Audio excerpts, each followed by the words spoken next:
আজই ডাউনলোড করুন আর এনজয় করুন আপনার পছন্দের শো। আপনি না দয়া করে একটা বাজে কথা বলবেন না, অনেকক্ষণ ধরে আপনাদের কথা শুনছি। বিক্রম, আমি ভেবেছিলাম এটা তোমাদের ব্যক্তিগত ব্যাপার, আমি আর এর মাঝখানে আসবো না, কিন্তু তোমরা তো ব্যক্তিগত রাখোনি, তাই আমাকে মাঝখানে আসতেই হচ্ছে। এখনো জ্ঞান ফেরিনি, যদি কিছু হয় আমি তোমাকে ছাড়বো না ডাক্তার। এই মিস্টার, এভাবে কথা বলছো কেন? পেজিং ডক্টর লাহিড়ী ওনার ট্রিটমেন্ট করছেন, উনি সুস্থ হয়ে যাবেন। আর এদিকে শুনতো, ওনার ট্রিটমেন্টটা আগে হতে দিন, দেখবেন ঠিক সুস্থ। এটা তো কেবিন, মাছের বাজার তো নয়, তো এখানে প্লিজ এত কথা তো আমি একদমই বরদাস্ত করবো না। আর এভাবে একে অপরকে অ্যাকিউজ করার তো কোনো মানে হয় না, তাই না? আর বিক্রম, তুমিও তো একজন ডাক্তার, তুমিও তো চুপ করতে বলতে পারতে।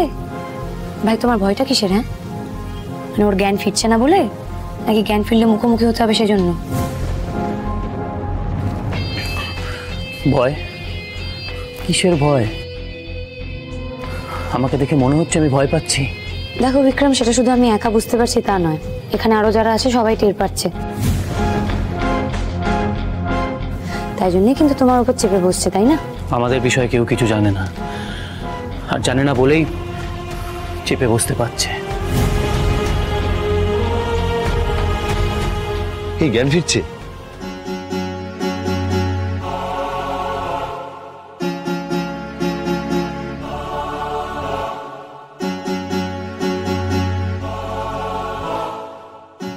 বিক্রম, বিক্রম, তুমি কেন চলে গেলে? বিক্রম, বিক্রম, তুমি কোথায় চলে গেছিলে? বিক্রম, আমি তোমায় পাগলের মতন খুঁজেছি, একবার বলে গেলে না, জাস্ট চলে গেলে। শ্রুতি, এখন কথা বলো না। হ্যাঁ, তোমার তো প্রেশার ফল করছে, তুমি যদি এরকম উত্তেজিত হয়ে যাও তাহলে তোমারই শরীর খারাপ করবে। তোমার যা বলার তুমি পরে বলো, পরে কথা বলো। কার সাথে কথা বলবো আমি? কাকে পাবো এই কথাগুলো বলার জন্য? এই তো সামনে দাঁড়িয়ে আছে, জিজ্ঞেস করুন না। কতবার কল করেছি, কত হাজার টেক্সট করেছি, একটা টেক্সটেরও রিপ্লাই দেয়নি,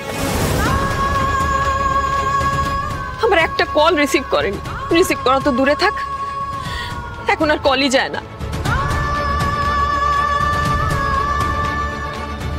দাদা, তুমি কেন বাঁচালে আমায়? এর থেকে তো ভালো আমি মরে গেতাম।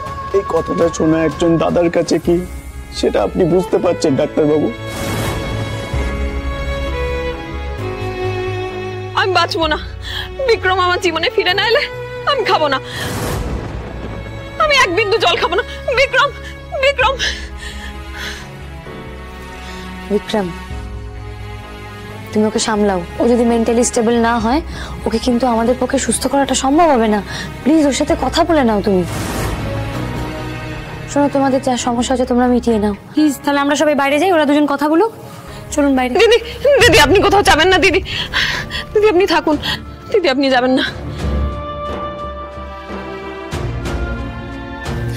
শ্রুতি, দেখো, তোমাদের মধ্যে যে সমস্যাটা হয়েছে সেটা তো তোমাদের ব্যক্তিগত ব্যাপার, তাই আমার মনে হয় সেখানে আমাদের না থাকাই ভালো, তাই না? আমরা বাইরে যাই, তোমরা কথা বলে নাও না।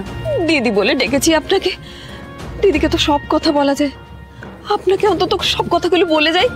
দেখো শ্রুতি, সম্পর্কে এমন অনেক কিছুই হয়, আবার সেগুলো মিটেও যায়। এটা তো তোমার আর ডক্টর বিক্রমের ব্যাপার, তোমরা দুজন কথা বলে নাও। শুধু সম্পর্ক তো নয় দিদি, ও আমার জীবন। ও আমার জীবন থেকে চলে গেলে আমার মরে যাওয়া ছাড়া আর কোনো পথ থাকবে না দিদি। ওকে জিজ্ঞেস করুন না, ও ছাড়া আর আমার কেউ নেই, কেউ না। শ্রুতি, তুমি আগে সুস্থ হও, তারপর এইসব নিয়ে কথা হবে। শুনলে না তুমি দিদি কি বললো? আমার মন না ভালো হলে আমি সুস্থ হব না। তুমি আমায় ব্লক করে রেখেছো, এইভাবে আমায় ইগনোর করলে আমি কি করে বেঁচে থাকবো? কেন বারবার এক কথা বলছো বলো তো? কেন বারবার এক কথা বলছো? কেন তোমায় আমি ব্লক করতে বাধ্য হয়েছি সেটা তুমি খুব ভালো করে জানো, আর তুমি কি করো সেটা তুমি খুব ভালো করে জানো শ্রুতি।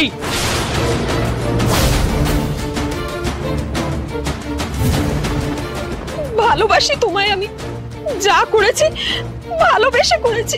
তাহলে ভালোবাসা কাকে বলে তুমি সেটা জানো না? ভালোবাসা কি আমি জানি না? আমি জানি না বিক্রম, তোমার জন্য আমি সবকিছু ছেড়ে দিতে পারি। ছেড়ে দিতে পারি কি? আমি তো ছেড়েই দিয়েছি, তারপরও আমাকে তোমার কাছ থেকে এই কথাটা শুনতে হলো। হ্যাঁ হলো, হাজার বার করে ফোন করা, হাজার বার করে টেক্সট করা, মিনিটে মিনিটে খোঁজ নেওয়াকে ভালোবাসা বলে না, ওটাকে বলে অবসেশন, জাস্ট অবসেশন। আমি কিন্তু তোমাকে ছাড়বো না ডাক্তার, আর একবার গলা তুললে আমি ভুলে যাবো যেটা হাসপাতাল। আচ্ছা শ্রুতি, তুমি এই লোকটাকে কেন এনেছো? হ্যাঁ, ভয় দেখাতে? বারবার এক জিনিস কতবার করবে বলো তো? ভয় দেখিয়ে কি ভালোবাসা পাওয়া যায়? ভালোবেসেছিলে আমায়, কোনোদিন ভালোবেসেছিলে? ছাড়ো, ছাড়ো আমায়, লিভ মি। তুমি সত্যি করে একবার বলো, তুমি 1 মিনিটের জন্য হলো আমায় ভালোবেসেছিলে কিনা বলো না। শ্রুতি, তোমার এখন শরীর ভালো নেই, তুমি সুস্থ হয়ে যাও, তারপর এইসব নিয়ে কথা হবে। ছাড়ো এখন আমায়। কেন এড়িয়ে যাচ্ছ আমায়? একবার বলো না, সত্যি করে বলো, 1 মিনিটের জন্য হলো ভালোবেসেছিলে? বলো না, বলো না। ভয় দেখিয়ে কি ভালোবাসা পাওয়া যায়? দেখো দেখো শ্রুতি, শ্রুতি, তুমি এখন সুস্থ নয়, তুমি আগে সুস্থ হও, তারপর সব কথা হবে। আমি আর সুস্থ হব না। কি হবে সুস্থ হয়ে? কি হবে সুস্থ হয়ে? আমি আর সুস্থ হব না। কি আছে লাইফে? আমি আর এই লাইফ চাই না। কি আছে লাইফে? শ্রুতি, শ্রুতি, কাম ডাউন। শ্রুতি, এই বাবারে, না না না, আমি আর সুস্থ হতে চাই না। আমি কেন বেঁচে আছি?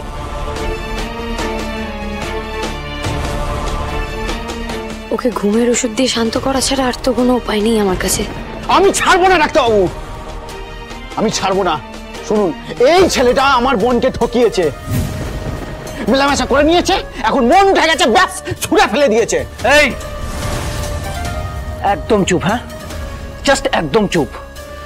কোথায় দাঁড়িয়ে কথা বলছো, কার সাথে কথা বলছো, কিভাবে কথা বলছো, সেটা মাথায় রেখো। আরে বড় লোকের বাপের লাট সাহেব ছেলেকে এই বোকা মেয়েটা মাথায় তুলেছে, আর আমি আপনাকে মাটিতে টেনে নামিয়ে আপনার জায়গাটা চিনিয়ে দেবো। তৈরি থেকো ডাক্তার। এই আপনারা চুপ করুন তো, আপনি না দয়া করে আর একটাও বাজে কথা বলবেন না, অনেকক্ষণ ধরে আপনাদের কথা শুনছি। বিক্রম, আমি ভেবেছিলাম এটা তোমাদের ব্যক্তিগত ব্যাপার, আমি আর মাঝখানে এর মাঝখানে আসবো না, কিন্তু তোমরা তো ব্যক্তিগত রাখোনি, তাই আমাকে মাঝখানে আসতেই হচ্ছে। আমার তোমার সাথে কিছু কথা বলার আছে, এখন দেখছি আমাদেরকে পুরো ব্যাপারটা বুঝতে হবে। ও, আপনারা নিজেরা বুঝে নেবেন, আর আমার বোনটা কি আটির মতো গড়াগড়ি খাবে নাকি? আপনি না বাইরে যান, অনেকক্ষণ ধরে কথা বলছেন তো, এবার বাইরে যান। ওকে আমি ইঞ্জেকশন দিয়ে দিয়েছি, ঘুমোচ্ছে। বিক্রম, বাইরে চলো, তোমার সাথে আমার কথা আছে। প্লিজ এখানে থাকবেন না কিন্তু, বাইরে যাবেন আপনি। বিক্রম এসো।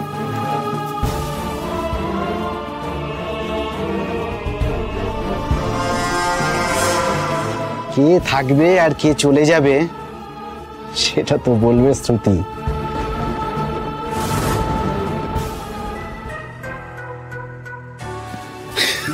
একেবারে ঠিক সময়ে ঠিক জায়গায় খবরটা পৌঁছে দিয়েছি।